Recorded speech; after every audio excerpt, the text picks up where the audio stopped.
SS TV. Hi, welcome to SS TV. ఈరోజు Bigg Boss ఎపిసోడ్లో ఏం జరిగిందో తెలుసుకుందాం. కేవలం ఇంకా బిగ్ బాస్ కంప్లీట్ అవ్వడానికి ఎన్నో రోజులు లేవు. హౌస్ మేట్స్ అందరికీ లాస్ట్ టైం అంటూ టాస్క్లు ఇచ్చి అందులో ఎవరు బాగా పర్ఫామ్ చేస్తారో వాళ్ళని ఎంచుకోమని చెప్తారు. అయితే హౌస్ మేట్స్ ఎంచుకున్న ఒక హౌస్ మేట్ యొక్క ఇంటి నుంచి మెసేజ్ వస్తుంది. ఈసారి హౌస్ మేట్స్ అందరూ కూడా సంజనకి మెసేజ్ రాలేదు కాబట్టి అని సంజనకి అవకాశం ఇచ్చారు. సో ఆ తర్వాత ఇమాన్యుయల్ జర్నీ మొత్తాన్ని బిగ్ బాస్ రివీల్ చేశాడు.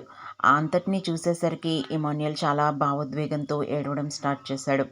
అయితే హౌస్మేట్స్ అందరితో తనకున్న అనుబంధం, వాళ్ళతో గొడవలు, వాళ్ళ బాండింగ్స్, అలాగే తను నవ్వించిన ప్రక్రియలు, అలాగే తను బాధపడిన సంఘటనలు ఇవన్నీ కూడా ఇమాన్యుయల్ మనసును కదిలించాయి.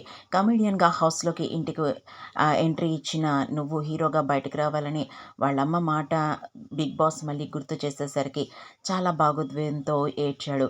థ్యాంక్ యూ బిగ్ బాస్, ఈ విషయాన్ని నేను ఎప్పుడు మర్చిపోలేను. ఇలాంటి గ్రాండ్ ఓపెనింగ్ నాకు ఇచ్చినందుకు చాలా హ్యాపీగా ఉంది అని చెప్పేసి బిగ్ బాస్కి కృతజ్ఞతలు చెప్పుకున్నాడు ఇమాన్యుయల్. అంతేకాదు తన ఎంట్రీ గురించి చాలా పెద్ద సెట్టే వేశారు బిగ్ బాస్లో. ఇంతకుముందు ఎప్పుడు కూడా ఇలాంటి సెట్ని వేయలేదు. అయితే ఆ తర్వాత సంజనకు వచ్చిన అవకాశంతో సంజన చెల్లి ప్రముఖ హీరోయిన్ ఆది పెనిశెట్టి వైఫ్ ఒక వీడియోని రివీల్ చేయడం జరిగింది బిగ్ బాస్. అక్క, నువ్వు చాలా బాగా ఆడుతున్నావు, ఇలాగే ఆడు. నువ్వు 4 రోజుల్లోనే 4 వీక్స్లో ఇంట్లోంచి బయటకు వచ్చేస్తావని మేము అనుకున్నాం, బ్యాగ్ సర్దేసుకున్నావు అనుకున్నాం, కానీ ఇప్పటిదాకా వచ్చావు చూడు. అంతేకాదు నువ్వు టాప్ 5లో ఉన్నావు. నువ్వు చాలా బాగా ఆడుతున్నావు. నువ్వు బయటకు వచ్చిన తర్వాత తెలుస్తుంది పీపుల్ నేను ఎంత లవ్ చేస్తున్నారు, ఎంత సపోర్ట్ చేస్తున్నారు. నువ్వు ఇంకా చక్కగా ఆడి కప్ కొట్టి రావాలి అని చెప్పారు.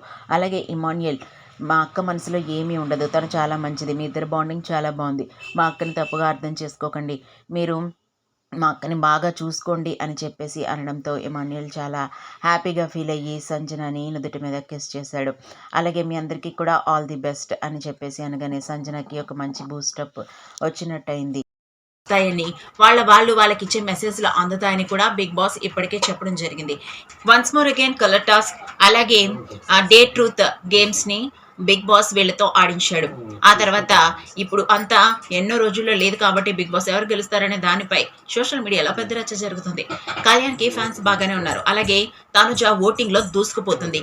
అంతేకాకుండా డెమోన్ పవన్కి కూడా ఫ్యాన్స్ ఉండడంతో ఈసారి ఈ ముగ్గురులో ఎవరు ఫస్ట్ ప్లేస్ని గెలుచుకుంటారనేది అసలైన ప్రశ్న. మీ ఒపీనియన్ని కామెంట్ రూపంలో తెలియచేయండి. మరిన్ని ఇంట్రెస్టింగ్ అప్డేట్స్ కోసం చూస్తూనే ఉండండి SS TV. Like, share, subscribe.